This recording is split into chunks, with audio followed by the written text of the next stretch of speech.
Viimasel ajal võib jääda mulje, et inimesed peavad leppima tõsiasjaga, et autode mootori töömahud muutuvad aina väikesemaks ja nende interjöör on täis aina enam igasugust nutitehnoloogilist nänni, kuid saab ka teisiti. Mazda on tulnud ja julgeb eristuda massist ja julgeb sõita vastutuult.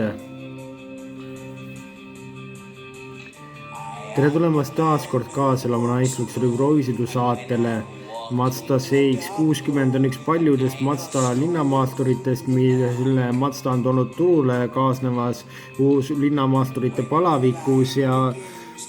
kas mina olen ainukene, kellele see nimi CX-60 tuleb nagu väga tuttavalt ühe teise linnamaasturi poolt, nagu väga sarnase nimega linnamaastur on olemas. Ma ei tea, võib-olla ma ajan segi millegiga. Aga olgu peale, igatahes Mazda CX-60 on tõesti auto, mis julgeb eristuda massist ja kaasa arvatud sellega, et tal on olemas väga head uhked 6-silindrilised mootorid, kuid ka sellega, et tal on tagavioline Mazda ja ta on täiesti luksusklassi Mazda ja Mazda ütleb, et see CX-60 peaks pakkuma kõike seda, mis on seni olnud kättesaamatu siis paljudele inimestele, kellel pole raha, et osta endale mingid kallid Saksa Nobelmarke.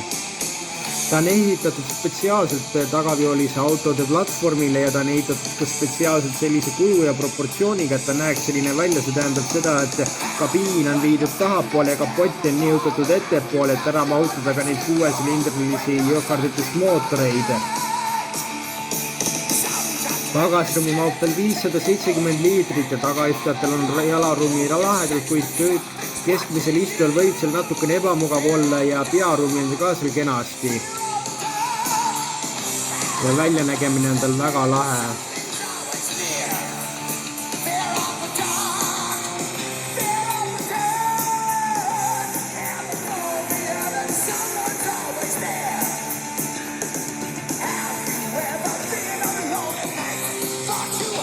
Interjööris on olemas 12-toline multimeediasüsteem, mis pole aga puutetundlik ja mida saab juhtida valitsega, mis asub keskkonsooli alaosas ja sellepärast, et sa ei hakkaks sõidu ajal näppima seda ekraani, vaid keskenduksid juhtimisele, milleks auto on loodud. Ja küll aga on tal olemas täisdigitaalne näidikupaneel, millele kahjuks ei saa kuvada navikaarti, aga multimeediasüsteemis on olemas juhtmevaba Android Auto ja Apple CarPlay ühendusvõimalused ja samas on seal olemas ka palju juhtnuppe ja kõik selline, nagu, mis hakkab autodest vaikselt kaduma, on siin täiesti olemas. Disainile on siin palju rõhku pandud, väga head materjalid on olemas ja ka soojendusega ja jahutavusega istmed.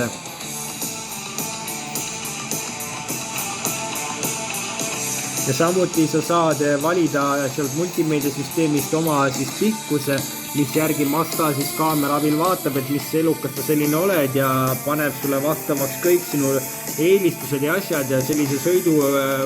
istma asendi, mis siis sinu sugusele kasvule siis sobib ja eest arvestad sellega ja jätab kõik meelde ja pärast kui sa tuled, siis paned jälle sinu lemmiku temperatuuri ja lemmiku raadiokanali.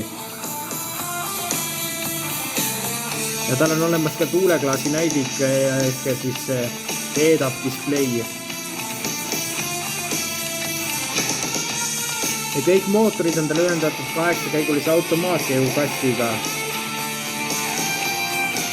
Ja mootoritest rääkida siis kõige siis enam mootor, millega teda tegelikult võib-olla reklaamitakse, aga Eestis on praegu see mootor, mis on tuttav juba Mazda CX-5 poolt, 2,5 liitrine vabalt hingav 4-silindriline siis SkyActive'i mootor, kuid siin on kruvitud sellel juurde pistik hübriidaja, mis tagab sulle puhtalt elektrijõul sõitmist 60 kilomeetrit, nii et linnas saab rahulikult kulgeda elektrijõul ja see tähendab seda, et tal on 100 kilovatine siis elektrimootor ja see tähendab seda, et tal on 12,8 kilovatine liitium-ioon aku ja Mazda lubab isegi lausa sellist numbrit nagu 1,5 liitrit 100-le, ma ei tea, võib-olla kui sa hõljud selle autoga kusagil pilvedes, siis see võib-olla on võimalik, aga ma arvan, et tegelikult ära ehmu ja ära minema jookse, kui sa näed, et see võib 5 liitrit 100-le võtta. Ja sellel mootoril siis tõesti 241 kilovatti koguvõimsuseks ja 323 hobujõudu ja kui siin selline pistik hübriidi natukene nänni huvitamist sisselt vabalt hingal, siis sa saad endale valida ka peatselt valikusse lisanduva 3-liitrise vabalt hingav R6 mootori, millel on olemas siis 6 silindrit ja 200 kilovatti